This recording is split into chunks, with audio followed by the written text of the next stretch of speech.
Many of you might have heard of quite a prolific priest in the States called Monsignor James Shea. He's in America.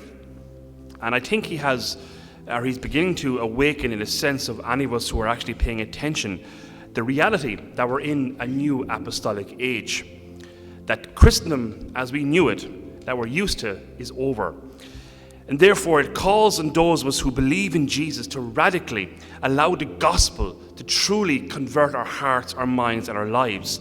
To live a life where we're not afraid to be speaking up about the Lord, and all the ramifications that comes with that. To be authentic in our baptism, no matter who it might upset.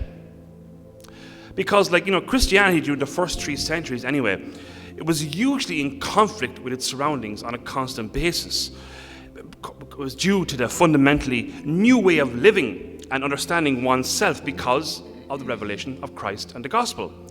It was radically new in that aggressive, violent, dehumanizing, and pagan Greek and Roman world. And the church was, of course, in apostolic mode on a constant basis, articulating every time and maintaining a distinct vision of humanity, God, and life.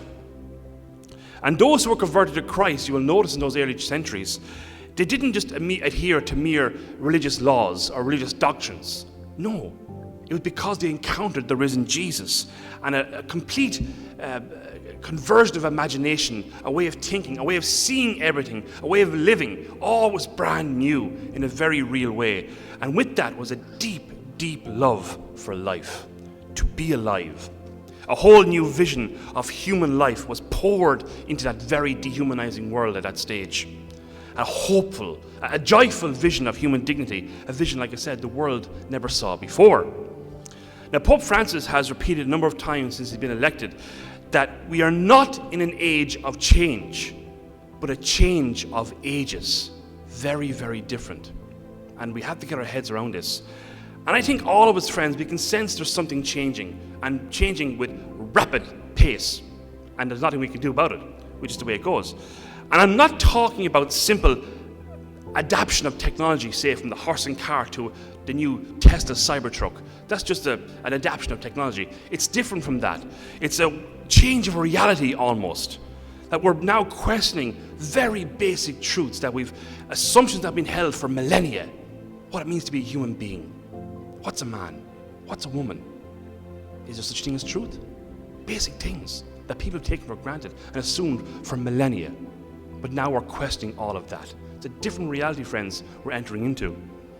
I mean, the Christendom that we've had for the past 2,000 years in the West, it's a society that at its core had the gospel at the center of everything. And that underpinned values, it underpinned legislation, it underpinned building of towns, cities, structures, you name it. That's gone.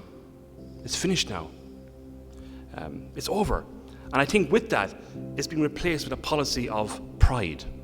Pride in every sense of the word. I mean, you can see it in RTE almost every evening. For example, when they produce programs that looks back at life between now and, say, 30 or 50 years ago. Watch them. It's very interesting what they're trying to do there. It's meant to get you and me, friends, into our heads to look how backward we were. Look how juvenile we were.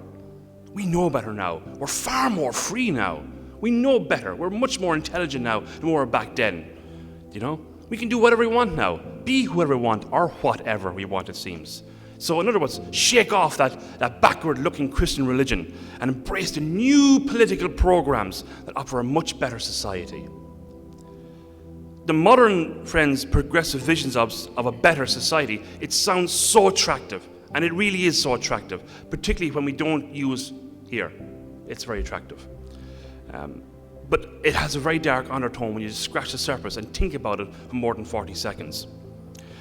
For example, love of the poor is now being replaced with a hatred for poverty. Love for the sick is now being replaced with a hatred of disease. Love of the elderly is now being replaced with contempt for the ravages of old age. Love for the unborn is now become an obstacle for my perfect Instagram life, whatever it may be. That's a logic, everybody, that is now no longer, obviously, informed by God's love for humanity. It's stripped of God's love, that type of logic. Which means it's about eradicating the poor, eliminating the diseased, euthanizing elderly and those who are tired of life, sacrificing thousands of cattle to change the weather, and of course, for the sake of autonomy and personal freedom, abortion on demand. In other words, everybody, it seems that an ideal society can only come about now if we have the proper political structures and the right programs. Isn't it really interesting to note? The more we politicize everything, the more dehumanizing our world becomes. So friends, we're in a new world, a new era, we really are. And as a church, we're going to have to start to adapt and to revitalize and change in order to face these really serious challenges of basic humanity and what goes on around us. We have to get back to the basics of our faith and stop messing around with it. To offer this very tired and politically unstable society, Jesus Christ.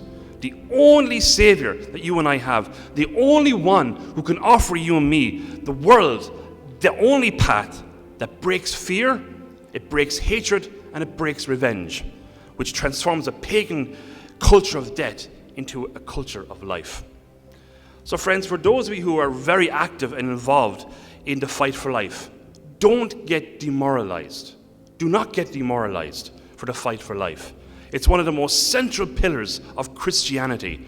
To be pro-life is, of course, to be pro-God. And to be pro-God is to be pro-human. Be pro-human. You and I, friends, as followers of Christ who take him seriously, we're going to have to start to act and supposed to live as modern apostles for Jesus in this new apostolic age. That our faith, it's not just some alternative religion amongst many, many others. It's not. It's very, very different. It's not just about rules. It's not just about doctrines, but about an encounter with a person, the only creator we have in the person of Jesus. So that our lives are transformed and every single thing we begin to see differently. To realize that essentially our lives are about an adventure to reach heaven. And that arises, of course, out of that encounter with our Savior, the risen Jesus. Our Lady, helper of Christians, pray for us.